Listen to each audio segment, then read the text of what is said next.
May nangyari, palit kami ng kulang sensor at biglang nag-check engine itong Sniper 155. Pero huwag kayong mag-alala mga idol dahil tuturo ko sa inyo kung paano tanggalin yung check engine na hindi natin gagamitan ng diagnostic tools.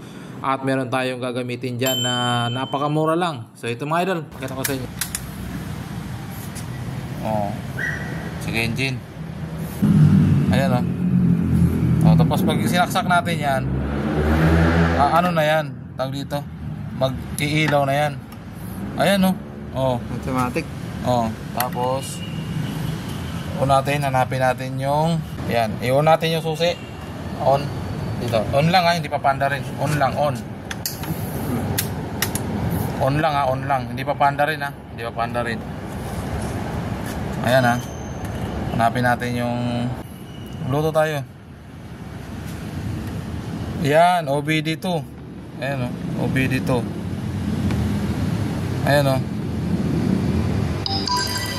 Oh, ayan. So, 1, 2, 3, 4 lang kasi may password. 1, 2, 3, 4. 4. Then, pair. Kita mo? Oy, connecting na. Ayan. Okay na yan. Tapos punta tayo sa apps. Ito yung apps, car scanner. Ayan o. Car scanner. Car scanner. So naka-on pa rin yung susi natin.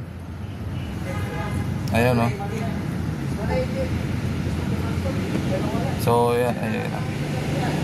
Kukonek natin, connect. Pindot yung connect. Ayan, connecting na, tingnan mo. Ayan o.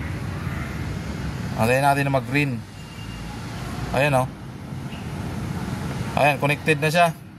So ngayon punta tayo dito sa diagnostic trouble code. Ayan, i-read natin kung ano yung problema sa motor niya, bakit nag-check engine. O ayan o. Ayan yung mga trouble code niya. Ang dami pala. Ang dami palang ano. O clear natin yan. Clear natin ha. I-clear natin. So tingnan mo dito ha. Yan o. Check engine ha. So clear natin. O dito tayo, dito tayo. I-clear natin. Sige lang. O, i-clear natin ha. O, naka-on susi. I-clear natin. Clear. Nice. Wala na. O. Wala na. So, wala na siya. O, clear. O, clear natin. Lahat ng check engine niya. Ayan, 100%. Wala na. So balik tayo sa apps. Ay, ito pala yung apps. Ayan. Okay na siya. O din, panda rin natin. Panda rin mo. Ito lang nakasaksak. Sige, okay lang kahit nakasaksak yan. Para makita mo yung ano.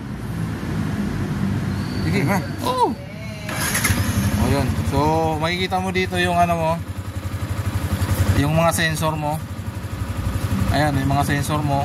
Ayan, yung mga temperature, RPM. Ayan, pwede mo dito ano, pwede mo ditong i-adjust yung RPM mo. Pwede mo i-adjust yan.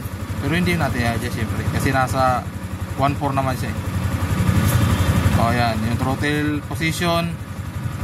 Ayan, nandyan lahat. Tapos live data. Makikita mo yan dyan. Makikita mo yan dyan dito sa apps. Marami dito nga makikita eh. Dashboard. Ayan o. Ayan yung dashboard yan. Sige, throttle mo. Throttle mo yung ano mo. Tataas din yan o. Tingnan mo.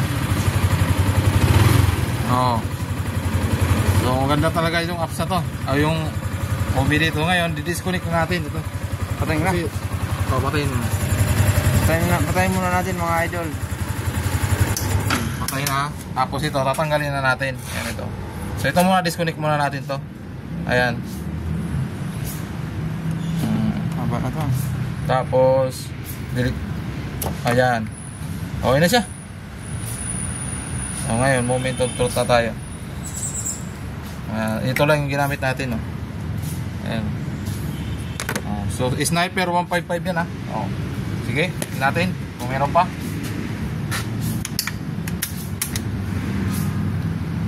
Whoop! Wala na. Yun na. Ano rin ba? Pander. Andar. Sige, rotate, oh. Okay. Right.